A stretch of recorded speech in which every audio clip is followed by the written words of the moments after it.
I came to Prague in January 1989 to collect my accreditation. I was the only English correspondent, the only freelance, one of only 4 permanently based in Prague. When I arrived, Havel was in prison, and by the end of the year he was president, and I'd seen it all. Every demonstration we wondered, would this be it? And we had quite a few demonstrations until November the 17th. I was always struggling to get onto the front page. On November 17th demonstration, I had very high hopes for, but I got caught up in the violence at the end, was beaten quite badly and thrown to the ground, and cuts and bruises and unconscious for a bit. But I remember as I got up thinking, I will, at least now we're going to get onto the front page, and I staggered back to my flat in which was on the Nábřeží, on the other side. And I'd already, earlier that day, I'd seen the demonstrators coming down from the cemetery, and as I was writing, I was watching this long, I think that's a really big demonstration, and I so I filed my piece, and they said, this looks very promising, but let's know what happened. I remember coming back and saying, right, you've got to put it on the front page. Now I've been beaten up, I'm still bleeding. And this had the desired effect. So the last paragraph of that story said that I'd been beaten up, and the next day the Foreign Office actually hauled in the Czechoslovak ambassador to complain about my treatment.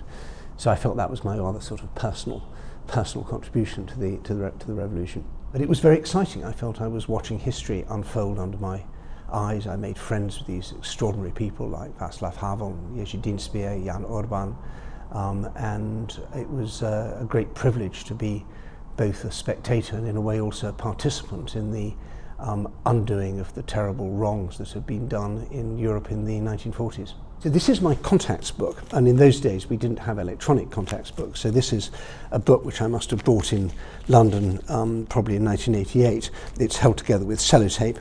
I have all the important names in here, and every number I got I would write down, so it has diplomats, British Embassy, but also all the names of the dissidents. So here it says Václav Havel and his phone numbers. I've got Jiří Holub, Dienstbier, Pitart, all the great names of different people that I dealt with. I noticed that the most extensive page is under R for restaurants, because getting something to eat in Prague was really quite difficult. And you can see here I've written down every single restaurant, and sometimes with little notes whether I would be able to. These ones here were the ones that you could get reservations quite easily. So Parnas, Operný grill, Zlata. I just put H. That was the Zlata Husa up on the castle. That was Thanh Lang, the Vietnamese one, which you could always get into. It was run by Vietnamese who were just trying to make money. So I suppose I look back on this and think how many times I must have gone to these restaurants.